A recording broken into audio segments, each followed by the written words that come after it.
21st Precinct, Sergeant Waters. Oh, wait a minute. What's the address? Yeah. All right. Now, what's the trouble there? There's gas leaking? From what apartment? Well, how do you know it's leaking? Yeah. Yeah. I see. You are in the muster room at the 21st Precinct, the nerve center. A call is coming through. You will follow the action taken pursuant to that call from this minute until the final report is written in the 124 room at the 21st Precinct. All right. The officers will be right over there. Right away, yeah. You wait outside for them and show them where you think it is. Okay.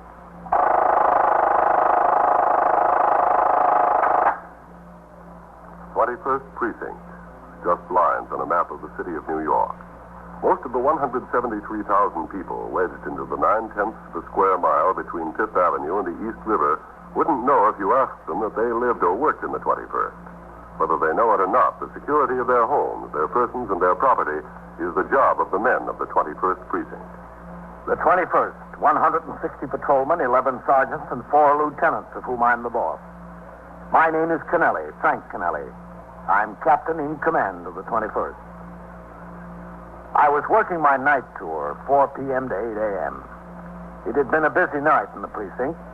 Before midnight, there was a 3-alarm fire in a tenement house on 76th Street, a mugging in the 77th Street station of the Lexington Avenue subway, a pedestrian struck by an automobile on Park Avenue, and an armed robbery of a bar and grill on 3rd Avenue.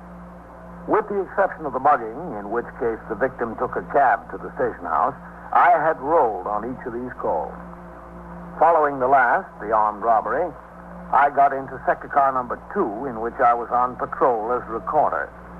I instructed the operator, Patrolman Daniel Mercado, to return to the station house, and he proceeded in that direction under the L structure along 3rd Avenue. I don't know, Captain. What did he say they were, 17 or 18 years old? Yep. 17-year-olds picking up bars. Yep. You hear about somebody over 20 getting in trouble lately? It's an exception. What's the matter with these kids, anyway? I wish I knew, Mercado.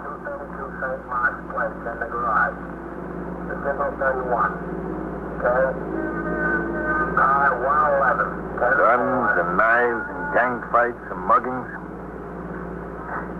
How will they have to get before they learn? Well, I've got to have somebody to teach them before they can learn. Yes, sir. I guess that's the answer. Central is 681. Hey. That's one for the 21st. 681 and 78 East Madison Avenue. Gay. At 792 East 83rd. A gas leak in the building. Emergency squad and ambulance. Make the run, Mercado. We're almost on top of it. Yes, sir. 10-4.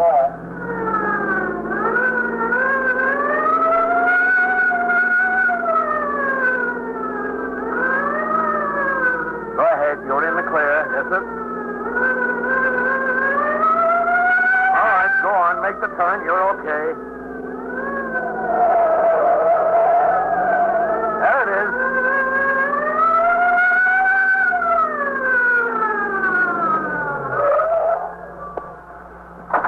All right, come on. Yes, sir. Officer, this house. Did you call the police? Yeah, I'm the super, John Parazzoni. This is the house, Captain? Yeah. What is it? What floor? I don't know. One of the tenants called me upstairs. He smelled gas in the hall. I was up in the hall, and it's lousy with gas. I couldn't tell where it comes from.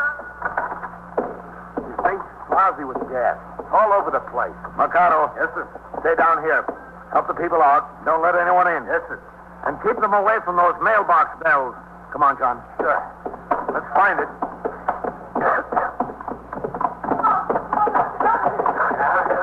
All right, folks, take it easy. You'll get out. We'll get out to bed. Come on, folks. Don't rush. Where do you think it was coming from, John? Well, it smelled to me like the second floor, but I don't know. It smells the same all over now. How many tenants in the building? There are 4 floors, 2 families to a floor.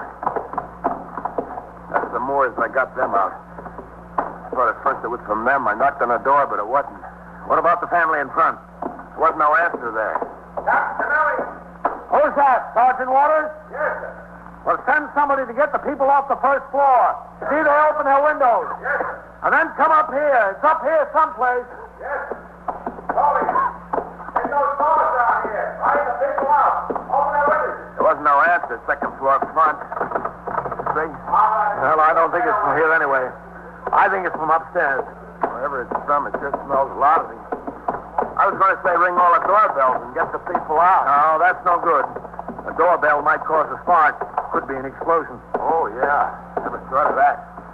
Oh, those people left the door open. Well, it's not there. No. What about in front there? That's the Rosses. It could really cause an explosion, huh? The doorbell, I mean. Well, they have caused explosions. Doorbells and telephones. Captain, are you there? Yeah, here, Sergeant. They're all on the first floor. Windows all open. Where is it? Either here or on the fourth floor. Police officers. Anybody in there? Mikado, I thought I posted you down at the mailboxes. I left Farrell at the mailboxes and told Mikado to come up with me. Oh, okay.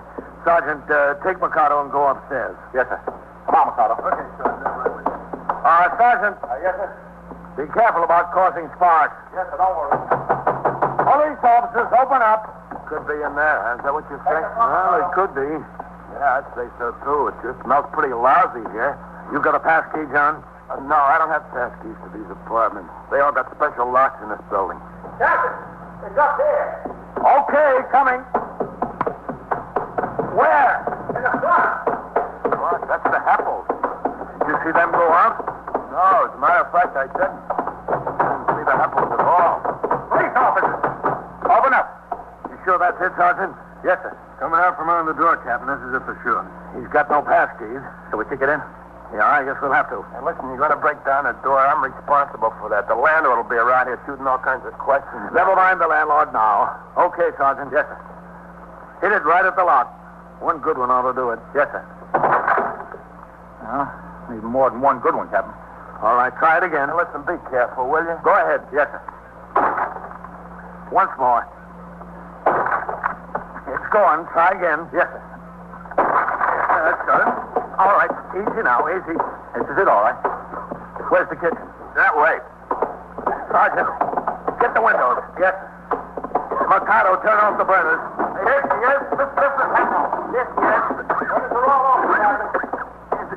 She's dead. The burners are off, Captain. All four of them were on. And the oven. It's Mrs. Heppel. All right. Mikado, get the emergency squad up here. Yes, sir. Right away, Captain. What do you think, Captain? How far gone is she?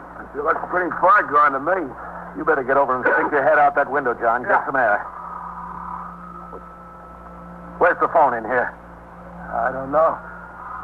In the living room, I think. Hey, you don't think it's going to explode, do you?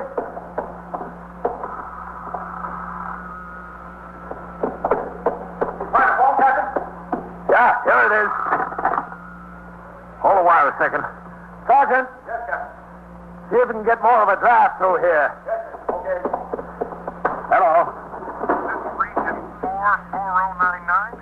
Yes, this is Legion 44099. Hold on. Sergeant, see what you can do for her. Yes. Hello. Who is this? This is a police officer. Police officer? Well, where's my wife? Are you Mr. Heppel? That's right. What's the matter? Well, where are you? Well, I'm in a sales meeting at the Astor Hotel. Where's my wife? I think you better come home right away, Mr. Heppel. There's been an accident here. An accident? So what kind of an accident? Listen, is she hurt? Is she all right? Well, we don't know. We just got here. We found her on the floor. The gas burners were on. The gas burners? I'll be right there. Boy, that was lucky. Lucky there was no explosion. Yeah. You never think it from her. Nice woman. Very nice woman. You'd never think she'd do away with herself. Or try to. Any response from her, Sergeant? No, sir. Have they lived here long, John? The Heppels, you mean? Yup. How long have they lived here? Oh, they were here before I came to work. I've been here 3 years. It's clearing out in here now. Yeah. John, what does he do? Mr. Heppel? Yeah, Mr. Heppel. He's a salesman. He sells something. I don't know what. He does all right, I guess. I think maybe they might have a chance with it, Captain. Good. That's with her. Boy, after all that gas. I'll check on the emergency squad. Yes, sir. You come with me, John. I'm right with you, Captain. Now, look at that door. Landlord ain't gonna like that. McCullough! Yes, sir. Did you check on the emergency squad? Yes, Captain. First arrived. I'll be up as soon as I get the equipment out of the car. Okay. Everything under control, Captain? Yeah, it's okay. Oh, can I let the people back in their apartments? It's beginning to rain outside. All right, let him in. But no smoking. Yes, sir. John, did Mrs. Heppel seem despondent to you lately? What do you mean, despondent? Well, depressed. In a mood that she might do something like this. No, I wouldn't say that. Is the emergency squad on the way up, Captain? Yeah. Of course, I couldn't tell when anybody is depressed or despondent. I wouldn't know that. Is she going to be all right, you think? I don't know. Why would anybody want to do something like this? That's what I can't figure out. What could be a reason? I don't know, John. Let's hope we get a chance to ask her that. You are listening to 21st Precinct, a factual account of the way police work in the world's largest city. Within minutes, 2 patrolmen from the emergency service squad arrived upstairs with apparatus and were at work attempting to revive the gas victim, Mrs. Margaret Heppel. For this and other rescue work, 13 emergency service squads are strategically located throughout the city of New York.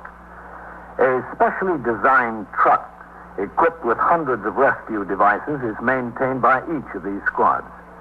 In addition, 2 radio emergency patrol cars equipped for light rescue duty are assigned to each squad and perform around-the-clock patrol duty within their territory to augment the regular precinct patrol force.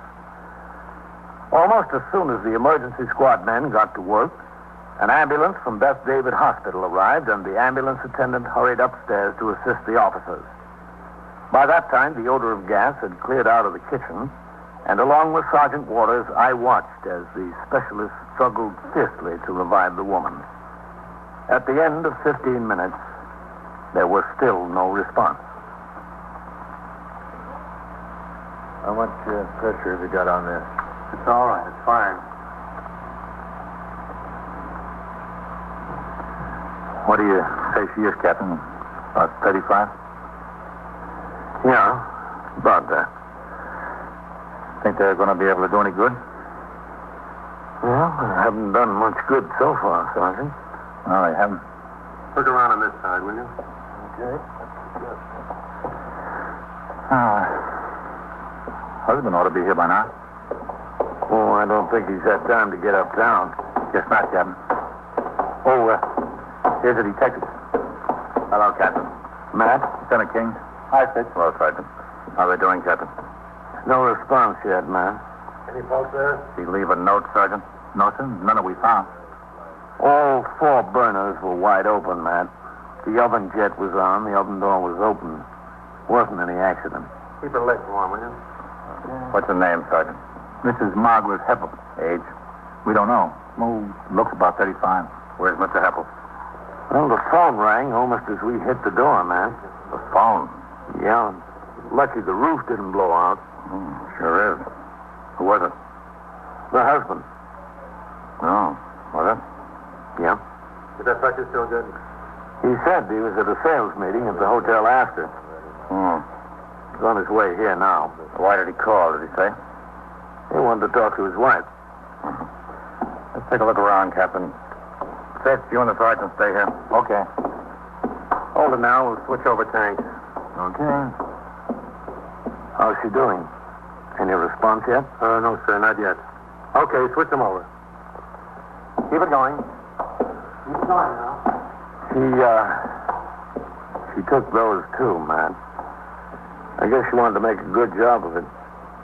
No telling how many she used out of the bottle. What are they, sleeping tablets?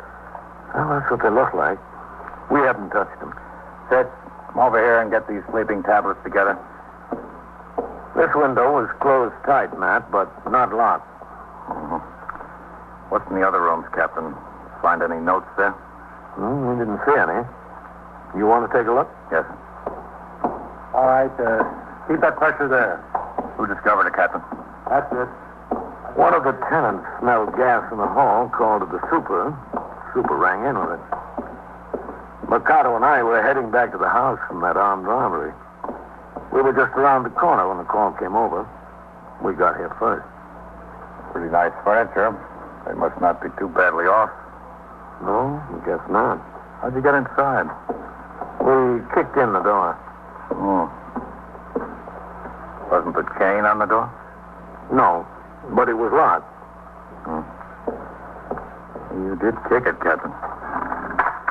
210 pounds kicked it in. Sergeant Waters. Captain, the husband's on his way up. I seen him get out of the cab. Okay, So I John. hurried up to tell you. How is she? No response yet. Oh, it's too bad. This is Lieutenant King, commander of the 21st Detective Squad. John Parazzoni, the superintendent of the building. All right, pleased to meet you, Lieutenant. Where is she? All right, Mr. Heppel, just take it easy, will you? Where is she? The officers are working on her with respirator equipment. There's nothing you can do. I just suggest that you stay out here with us. If there's something I can do, there must be. I know how you feel, and I know that you want to help her all that you can. Well, of course I want to help her. Then I suggest that you stay out here and let the officers do their work. How is she? Do you think she has a chance? Well, they wouldn't be working on her if she didn't. Mr. Happel, why don't you come downstairs to my apartment? I'll let you know what's going on. Won't you, Captain? No, I don't want to get down there. I want to stay here. You can stay here, Mr. Heppel. Right here. But is she going to be all right? That's what I want to know. Is she going to be all right? Well, we're doing our best. That's all I can tell you. You should see what they got in there. You should see the equipment. Just tell me honestly. Do you think she has a chance? She's got a chance, Mr. Happel. A good chance. Oh, Mr. Heppel, this is Lieutenant King, commander of the 21st Detective Squad. Detective squad? Yes, that's right. Well, what are the detectives doing here? What do we need detectives for? We roll on every unusual occurrence. In a case like this, we investigate to see that there are no suspicious circumstances. You didn't find any suspicious circumstances around here, did you? No, we didn't. That depends on what you'd call suspicious. John, why don't you go down and tell all the tenants that they can go back into their apartments now? Oh, I told them all already. Well, go downstairs anyway. Well, listen. Go down to your own apartment. All right. I'll get out of my own apartment. What does he mean? It depends on what you call suspicious. He didn't mean anything, Mr. Heppel. He must have meant something. He said it. He said it. We didn't. Listen, can I just go in there and have a look at her? I'd like to look at her and see what I can do to help. There's nothing you can do, Mr. Heppel. You're positive about that? Because if there is, I want to do it.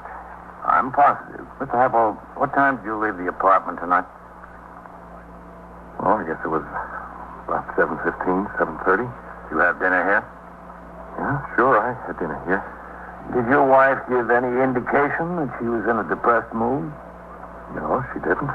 She didn't at all. Was she feeling all right when you left? Well, of course she was. She wasn't feeling all right. I wouldn't have gone. You told the captain that you were at the hotel after the sales meeting. Is that right? Yeah, that's right. Meeting was called for 8 o'clock, so it must have been 7:15, 7:30 when I left the house. What do you sell? Well, I work for the supermarket. You know, I'm sort of a promotion man for a bakery. I go around the supermarket, see that the bread and the cakes, the cookies are all displayed nice. The root man is servicing the supermarket's okay. That's my job, to tend to that. Did you work today? Yeah, sure, I work today. I work every day. Listen, couldn't you give me any indication of how she's going to be? I'm worried. I'm awfully worried. We understand that. I'd like to be able to go in to see her. I wish you'd let me. Mr. Heppel, there's nothing you can possibly do that's not being done already.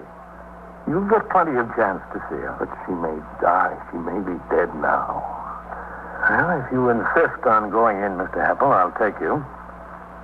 But I think you're better off waiting out here with us. Well, all right, if that's what you think. What time did you get home from work, Mr. Heppel? Oh, it must have been about 5:45. I think it was just about 5:45 because I went in and got washed up and turned on the radio. The 6 o'clock news. I listened to the 6 o'clock news. Was your wife home when you got here? Yeah, sure, she was home. What did she say to you when you got home? I don't know. I don't remember. I don't know exactly what she said. Did you notice whether she was troubled about anything? No. But I told you if she was troubled about anything, I wouldn't have gone to the sales meeting. What time did you have dinner? Well, it was about 6:30, I guess. The news was over. I sat, read the paper for a few minutes, and she called me to come in. What did you have for dinner? Meatloaf. Just meatloaf? No, that was the main dish. She had a vegetable, some coffee, something else, some dessert, some cake I brought home. What'd you do after dinner? I helped her with the dishes. Do you help her with the dishes every night? Well, most every night. Did you have any kind of an argument with her before you left? What do you mean, argument? Were you quarreling? No, we weren't quarreling. Why do you ask that? We weren't quarreling. We had no argument. I just helped her with the dishes, put a fresh tie on, and I left. Go to the sales meeting, like I told you. I don't know what makes you think we were arguing. I was just trying to find out why she would do this, Mr. Heppel. You don't seem to have any answer. Oh, I don't. That's the truth. I don't. Has she ever tried anything like this before? Margaret? Yeah. No, she hasn't. Not that I know of. I'm sure she hasn't. You know, they're taking an awful long time in there. I wish you'd do something. I wish they'd get something done. They're not going to give up hope, are they? No, they won't give up hope. Not while there's a chance. Has she been in good health, Mr. Heppel? Oh, my wife? Yes. Well, she's been all right, I guess. Just all right? Well, like anybody else, she's had her bad days. Feeling bad, you know. Has she been under the care of a doctor? Well, as a matter of fact, she has. Is she really ill? She never told me what was the matter. She went to this doctor 3 or 4 times. Whenever I asked her about it, she wouldn't say anything. I didn't think it was much. She wasn't in a despondent mood when you left the house? No, she was all right. She was fine. Are you sure about that? I'm positive. You don't have any idea why she'd do something like this? Oh, wait a minute. Wait a minute. She was worried about something. What? Well, she's been worried about her sister. Her only sister. Her sister's been in a sanitarium upstate. You know, she got a bad chest, TB. You think she might have been despondent over her sister? Well, I didn't say that. Look, you're asking me to search my mind to see if I can think of something else she'd be despondent over. That's the only thing I can think of, her sister. Now, please, let me go in. I want to see her. I've got to see her. All right. Okay, man? Sure, Captain. It's okay. Oh, Mr. Heppel. Yeah? Why did you telephone home? What do you mean? As soon as the police officers got in the apartment, the phone rang with you. Oh. Why'd you call her? Well, I don't remember now. Oh, I wanted to tell her I'd be home in about a half hour. I wanted to know if she'd like me to bring some ice cream, something like that. Sometimes she asks me to bring ice cream home. That's why I wanted to find out. But can we go in now? Okay. Has she been taking sleeping tablets, Mr. Heppel? We had some around here.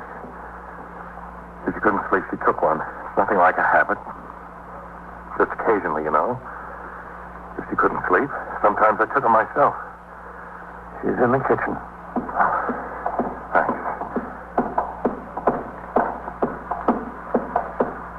Oh, Sergeant, this is Mr. Heppel. Is she going to be all right? Now, working, Mr. Heppel. All right, let's try it a little bit more. I know they're working with her. She's going to be all right. I've got to know that. I've got to know she's going to be all right. That's it. That's good. We're getting some response. You're getting some response, Captain. Good. All right. Get back out of the way, man. Give him some room to work. Thanks, Captain. Thanks a lot. You can make that mixture a little richer now. Okay. That's it. That's good. What do you think? She's coming around. Looks like she might be all right. Got some pulse. Good pulse. Okay. Good work. Well, she's coming around, Mr. Heppel. Is she? They say they think she'll be all right. Are they sure? Well, they're pretty sure, Mr. Heppel. Captain? Excuse me. Okay, put it on supplemental. Yeah. What is it? He's conscious, Captain. All right, cut it. I want to take the mask off. Yeah. Mrs. Heppel? Mrs. Heppel? I'm dizzy. I'm very dizzy. You'll be all right. Very dizzy. She'll have a shot of caffeine to counteract those sleeping pills as soon as she gets in the hospital, Captain. I feel very well. Mr. Heppel. I feel terrible. Yeah? Come here. Very bad. How is she? Is she all right? I'm dizzy. Oh, Margaret, what happened? What did you do?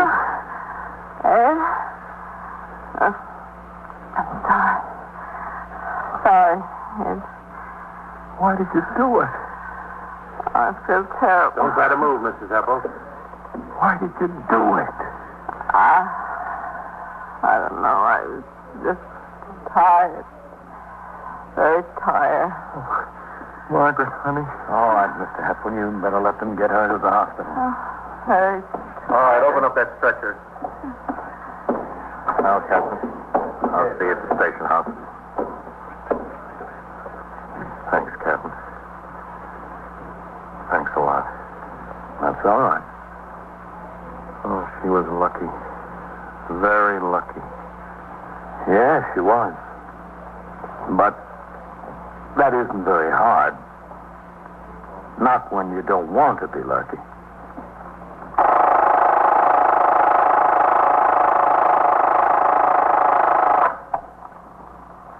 "21st Precinct, Sergeant Waters. Shooting where? Who's shooting? Well, are there police officers there? Yeah? Yeah? Where are you? Are you upstairs or down on the platform? Well, which way did he go? Oh, he did, huh? And so it goes. All right. Around the clock, through the week, every day, every year. A police precinct in the city of New York is a flesh and blood merry-go-round. Anyone can catch the brass ring, or the brass ring can catch anyone. 21st Precinct, a factual account of the way the police work in the world's largest city, is presented with the official cooperation of the Patrolmen's Benevolent Association, an organization of more than 20,000 members of the Police Department, City of New York. Everett Sloan in the role of Captain Kennelly, Ken Lynch as Lieutenant King. Featured in tonight's cast were Bryna Rayburn, Harold Stone, Bill Lipton, John Shea, Joseph Julian, and Phil Sterling. Written and directed by Stanley Niss. Produced for CBS Radio by John Ives. Art Hanna speaking.